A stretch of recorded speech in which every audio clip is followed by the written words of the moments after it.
धम्मसंवादिनी चकारा अड्याळच्या वतीने धम्मसंस्कार परिचर्चा स्नेहमेळावा कार्यक्रमाचे आयोजन आठवण लॉन्स अड्याळ येथे दिनांक 1 सप्टेंबर 2024 रोज रविवारला दुपारी 12 ते दुपारी 4 वाजता दरम्यान करण्यात आले होते। या कार्यक्रमाचे आयोजन भगवान सुखदेवे यांच्या 3 मुली अनुक्रमे जयावर्धिनी घरडे, सुमेधा उके, अंजिता मिश्राम यांनी केले होते। एक म्हण अशी आहे की मुलापेक्षा मुलगी बरी, प्रकाश देते दोन्ही घरी। ही म्हण प्रत्यक्षात कार्यक्रमात पाहावयास मिळाली। या कार्यक्रमाच्या अध्यक्षस्थानी व्यंकटराव बोरकर, नागपूर सेवानिवृत्त बँक अधिकारी आणि धम्म चळवळीतील सक्रिय कार्यकर्ते उपस्थित होते। मुख्य अतिथी म्हणून सत्कारमूर्ती माजी मुख्याध्यापक, साहित्यिक, लेखक भगवान सुखदेवे उपस्थित होते। प्रमुख अतिथी म्हणून सत्यवान आजबले उपस्थित होते। संपूर्ण पाहुण्यांच्या उपस्थितीत महाकारुणी तथागत गौतम बुद्ध आणि बोधिसत्व डॉक्टर बाबासाहेब आंबेडकर यांच्या प्रतिमेला अभिवादन करून कार्यक्रमाची सुरुवात करण्यात आली। यावेळी बऱ्याच वक्त्यांनी आपले मार्गदर्शन केले। त्याचप्रमाणे संगीतमय गीत सुद्धा सादर केले। भगवान सुखदेवे यांच्या 75व्या अमृत महोत्सवी वाढदिवसाचे औचित्य साधून त्यांच्या 3 मुलींनी आठवण लॉन्स अड्याळ येथे भरगच्च असा कार्यक्रम आयोजित केला होता। भगवान सुखदेवे यांनी 13 पुस्तकांचे लिखाण केले असून त्यांचे लोकार्पण सुद्धा झालेले आहे आणि 2 पुस्तका लोकार्पणाच्या प्रतीक्षेत आहेत। भगवान सुखदेवे हे सामाजिक चळवळीत अग्रेसर असून बहुजन महापुरुषांचे विचार समाजात रुजविण्याचे कार्य करतात। त्याचप्रमाणे बुद्ध धम्माला प्रगती यशाच्या शिखराकडे कसे नेता येईल यांचे सुद्धा समाजाला मार्गदर्शन नेहमीच करीत असतात। त्यांचे कार्य समाजासाठी मौलिक आहे। झोपेचे सोंग घेतलेल्या लोकांना जागृत करण्याचे काम त्यांच्या हातून होत असून शरीरात रक्ताचा थेंब असेपर्यंत समाजकार्य करण्याचे त्यांनी विडा उचललेला आहे। कार्यक्रमाचे सूत्रसंचालन प्राध्यापक डॉक्टर सुरेश खोब्रागडे, साहित्यिक, लेखक यांनी केले। कार्यक्रम यशस्वी करण्याकरिता डॉक्टर सिद्धार्थ रंगारी, वीणा रंगारी, पुरुषा सुखदेवे, मंथन सुखदेवे, प्राध्यापक रवींद्र सुखदेवे, मनोज घरडे, रजनी सुखदेवे, मंजुषा सुखदेवे, जयवर्धिनी घरडे, सुविधा उके, अंजिता मेश्राम, भाऊराव हुमने, प्रेस संपादक आणि पत्रकार सेवा संघटनेचे राज्य सरचिटणीस संजीव भांबोरे, प्रेमसागर गजबिये, कल्पना जांभूळकर, भाऊराव बोरकर, समाधान तिरपुडे यांनी सहकार्य केले।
सुमेधाचं सूत्रसंचालन ऐकून मी थोडा भावुक झालेलो आहोत।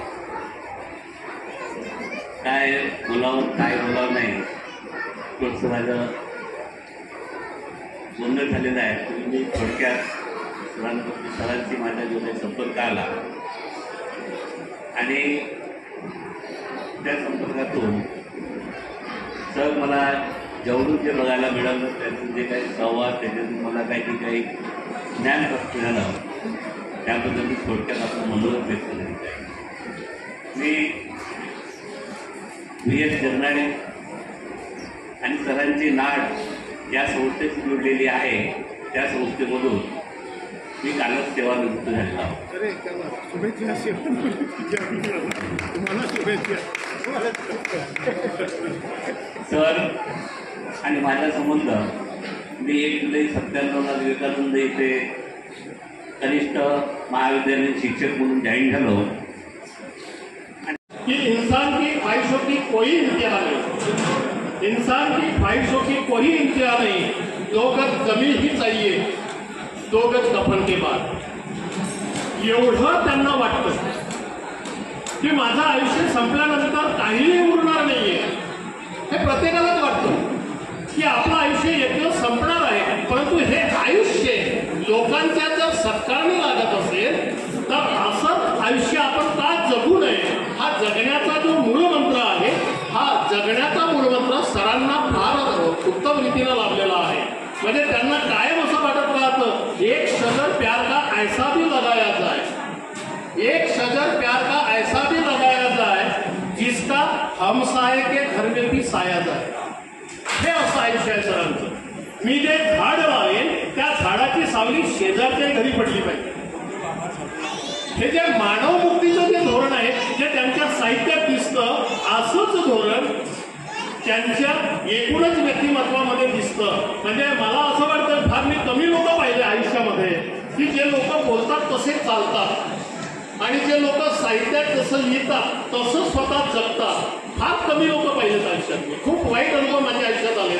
परंतु सरांचं व्यक्तिमत्व पाहत असताना मला वेळोवेळी जाणवत गेलं, सातत्यानं जाणवत गेलं की सरांचं व्यक्तिमत्व शब्दात जसं आहे, त्यांच्या साहित्यात जसं आहे, तसंच त्यांचं व्यक्तिमत्व मला प्रत्यक्ष पाहावयास मिळालं. मित्रांनो,